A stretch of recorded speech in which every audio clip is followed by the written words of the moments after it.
Recortes da Lei 9.099 de 1993, Juizado Especial Criminal, para o concurso de escrevente do Tribunal de Justiça de 2023. Se você gostar deste conteúdo, deixe o seu like e compartilhe. Se inscreva no canal para receber as atualizações. Serão abordados somente os artigos previstos no edital de 2023. Você vai encontrar, do artigo 60 até 83, artigos 88 e 99. Preparado? Vamos começar. Capítulo 3º. Dos Juizados Especiais Criminais. Disposições Gerais. Artigo 60. O Juizado Especial Criminal, provido por juízes togados ou togados e leigos, tem competência para a conciliação, o julgamento e a execução das infrações penais de menor potencial ofensivo, respeitadas as regras de conexão e continência. Parágrafo único. Na reunião de processos, perante o juízo comum ou o tribunal do júri, decorrentes da aplicação das regras de conexão e continência, observar-se-ão os institutos da transação penal e da composição dos danos civis.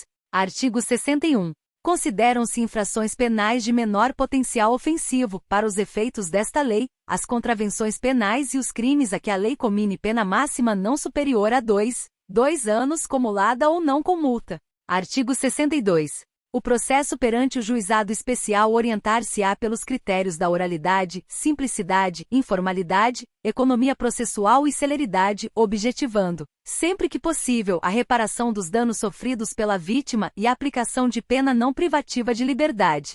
Seção I. Da competência e dos atos processuais. Artigo 63.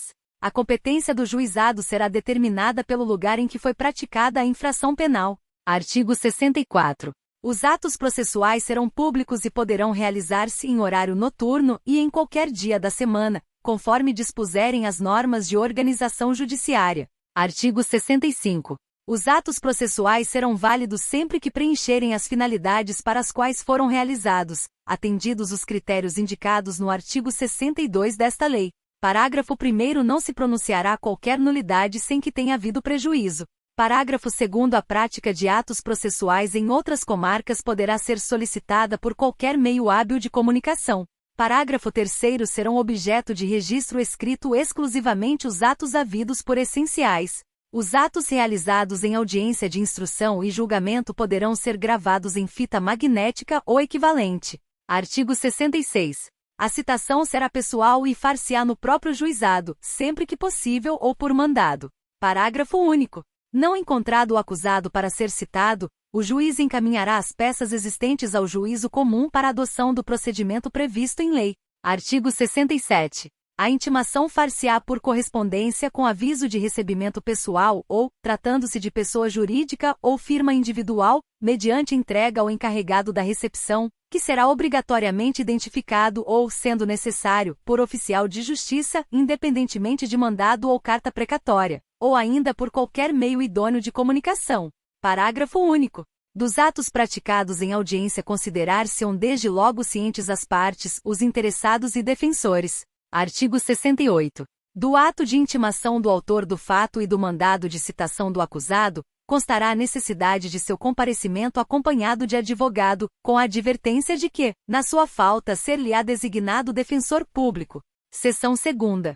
Da fase preliminar. Artigo 69. A autoridade policial que tomar conhecimento da ocorrência lavrará termo circunstanciado e o encaminhará imediatamente ao juizado, com o autor do fato e a vítima, providenciando-se as requisições dos exames periciais necessários. Parágrafo único. Ao autor do fato que após a lavratura do termo, for imediatamente encaminhado ao juizado ou assumir o compromisso de a ele comparecer, não se imporá prisão em flagrante, nem se exigirá fiança. Em caso de violência doméstica, o juiz poderá determinar como medida de cautela, seu afastamento do lar, domicílio ou local de convivência com a vítima. Artigo 70. Comparecendo o autor do fato e a vítima, e não sendo possível a realização imediata da audiência preliminar, será designada a data próxima, da qual ambos sairão cientes. Artigo 71. Na falta do comparecimento de qualquer dos envolvidos, a Secretaria providenciará sua intimação, e se for o caso, a do responsável civil na forma dos arts. 67 e 68 desta lei. Artigo 72. Na audiência preliminar, presente o representante do Ministério Público, o autor do fato e a vítima, e, se possível, o responsável civil, acompanhados por seus advogados. O juiz esclarecerá sobre a possibilidade da composição dos danos e da aceitação da proposta de aplicação imediata de pena não privativa de liberdade. Artigo 73. A conciliação será conduzida pelo juiz ou por conciliador sob sua orientação. Parágrafo único. Os conciliadores são auxiliares da Justiça recrutados, na forma da lei local, preferentemente entre bacharéis em direito, excluídos os que exerçam funções na administração da Justiça Criminal. Artigo 74.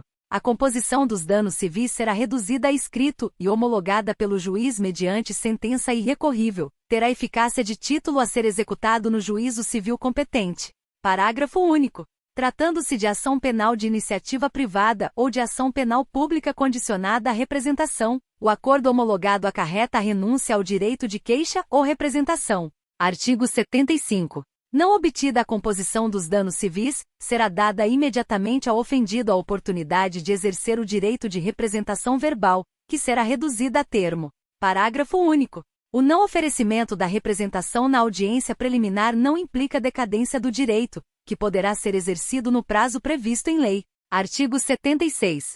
Havendo representação ou tratando-se de crime de ação penal pública incondicionada, não sendo caso de arquivamento, o Ministério Público poderá propor a aplicação imediata de pena restritiva de direitos ou multas, a ser especificada na proposta. Parágrafo 1º. Nas hipóteses de ser a pena de multa a única aplicável, o juiz poderá reduzi-la até a metade. Parágrafo 2º. Não se admitirá a proposta se ficar comprovado e ter sido o autor da infração condenado, pela prática de crime, a pena privativa de liberdade por sentença definitiva.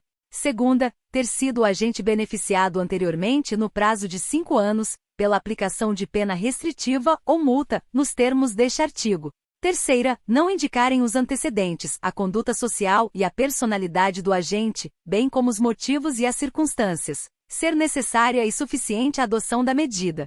Parágrafo 3º. Aceita a proposta pelo autor da infração e seu defensor, será submetida à apreciação do juiz.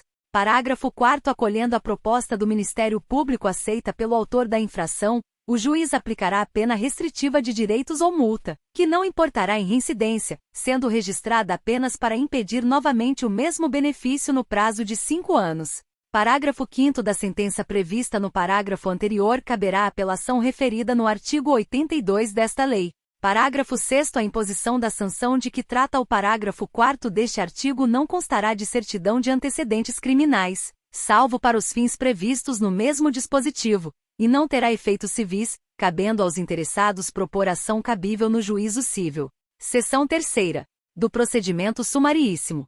Artigo 77. Na ação penal de iniciativa pública, quando não houver aplicação de pena, pela ausência do autor do fato, ou pela não ocorrência da hipótese prevista no artigo 76 desta lei, o Ministério Público oferecerá ao juiz, de imediato, denúncia oral, se não houver necessidade de diligências imprescindíveis. Parágrafo 1º. Para o oferecimento da denúncia, que será elaborada com base no termo de ocorrência referido no artigo 69 desta lei, com dispensa do inquérito policial, prescindir-se-á do exame do corpo de delito quando a materialidade do crime estiver aferida por boletim médico ou prova equivalente. Parágrafo 2º. Se a complexidade ou circunstâncias do caso não permitirem a formulação da denúncia, o Ministério Público poderá requerer ao juiz o encaminhamento das peças existentes, na forma do parágrafo único do artigo 66 desta lei. Parágrafo 3º. Na ação penal de iniciativa do ofendido poderá ser oferecida queixa oral, cabendo ao juiz verificar se a complexidade e as circunstâncias do caso determinam a adoção das providências previstas no parágrafo único do artigo 66 desta lei. Artigo 78.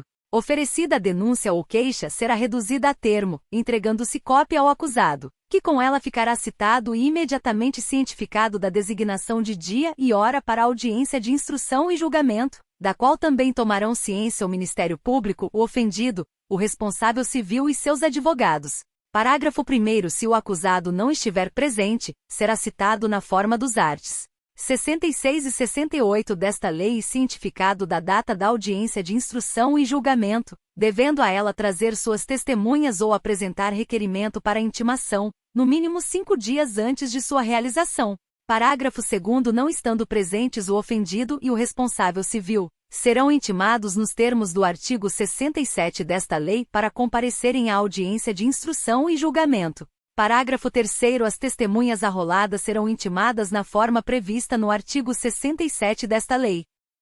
Artigo 79. No dia e hora designados para a audiência de instrução e julgamento, se na fase preliminar não tiver havido possibilidade de tentativa de conciliação e de oferecimento de proposta pelo Ministério Público, proceder-se-á nos termos dos arts. 72, 73, 74 e 75 desta lei. Artigo 80. Nenhum ato será adiado, determinando o juiz, quando imprescindível, a condução coercitiva de quem deva comparecer. Artigo 81. Aberta a audiência, será dada a palavra ao defensor para responder à acusação, após o que o juiz receberá, ou não, a denúncia ou queixa. Havendo recebimento, serão ouvidas a vítima e as testemunhas de acusação e defesa, interrogando-se a seguir o acusado se presente, passando-se imediatamente aos debates orais e à prolação da sentença. Parágrafo 1º. Todas as provas serão produzidas na audiência de instrução e julgamento, podendo o juiz limitar ou excluir as que considerar excessivas, impertinentes ou protelatórias. Parágrafo 1º-A. Durante a audiência, todas as partes e demais sujeitos processuais presentes no ato deverão respeitar a dignidade da vítima, sob pena de responsabilização civil, penal e administrativa, cabendo ao juiz garantir o cumprimento do disposto neste artigo vedadas e a manifestação sobre circunstâncias ou elementos alheios aos fatos objeto de apuração nos autos. Segunda, a utilização de linguagem, de informações ou de material que ofendam a dignidade da vítima ou de testemunhas. Parágrafo 2º. De todo o ocorrido na audiência será lavrado termo, assinado pelo juiz e pelas partes, contendo breve resumo dos fatos relevantes ocorridos em audiência e a sentença. Parágrafo 3º. A sentença, dispensado o relatório, mencionará os elementos de convicção do juiz. Artigo 82. Da decisão de rejeição da denúncia ou queixa e da sentença caberá apelação, que poderá ser julgada por turma composta de 3 juízes em exercício no primeiro grau de jurisdição, reunidos na sede do juizado. Parágrafo 1º. A apelação será interposta no prazo de 10 dias, contados da ciência da sentença pelo Ministério Público, pelo réu e seu defensor, por petição escrita, da qual constarão as razões e o pedido do recorrente. Parágrafo 2º. O recorrido será intimado para oferecer resposta escrita no prazo de 10 dias. Parágrafo 3º. As partes poderão requerer a transcrição da gravação da fita magnética a que alude o parágrafo 3º do artigo 65 desta lei. Parágrafo 4º. As partes serão intimadas da data da sessão de julgamento pela imprensa. Parágrafo 5º. Se a sentença for confirmada pelos próprios fundamentos, a súmula do julgamento servirá de acórdão. Artigo 83. Cabem embargos de declaração quando, em sentença ou acórdão, houver obscuridade, contradição ou omissão. Parágrafo 1º. Os embargos de declaração serão opostos por escrito ou oralmente no prazo de 5 dias, contados da ciência da decisão. Parágrafo 2º. Os embargos de declaração interrompem o prazo para a interposição de recurso. Parágrafo 3º. Os erros materiais podem ser corrigidos de ofício. Seção 6ª. Disposições finais. Artigo 88. Além das hipóteses do Código Penal e da legislação especial, dependerá de representação a ação penal relativa aos crimes de lesões corporais leves e lesões culposas. Artigo 89. Nos crimes em que a pena mínima cominada for igual ou inferior a 1 ano, abrangidas ou não por esta lei, o Ministério Público, ao oferecer a denúncia, poderá propor a suspensão do processo por 2 a 4 anos, desde que o acusado não esteja sendo processado ou não tenha sido condenado por outro crime, presentes os demais requisitos que autorizariam a suspensão condicional da pena. Artigo 77 do Código Penal. Parágrafo 1º. Aceita a proposta pelo acusado e seu defensor, na presença do juiz, este, recebendo a denúncia, poderá suspender o processo, submetendo o acusado a período de prova sob as seguintes condições: e reparação do dano, salvo impossibilidade de fazê-lo.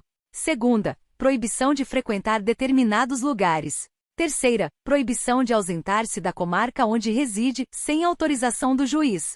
Quarta, comparecimento pessoal e obrigatório a juízo mensalmente para informar e justificar suas atividades. Parágrafo 2º. O juiz poderá especificar outras condições a que fica subordinada a suspensão, desde que adequadas ao fato e à situação pessoal do acusado. Parágrafo 3º. A suspensão será revogada se no curso do prazo, o beneficiário vier a ser processado por outro crime ou não efetuar, sem motivo justificado, a reparação do dano. Parágrafo 4º. A suspensão poderá ser revogada se o acusado vier a ser processado, no curso do prazo, por contravenção, ou descumprir qualquer outra condição imposta. Parágrafo 5º. Expirado o prazo sem revogação, o juiz declarará extinta a punibilidade. Parágrafo 6º. Não correrá prescrição durante o prazo de suspensão do processo. Parágrafo 7º. Se o acusado não aceitar a proposta prevista neste artigo, o processo prosseguirá em seus ulteriores termos.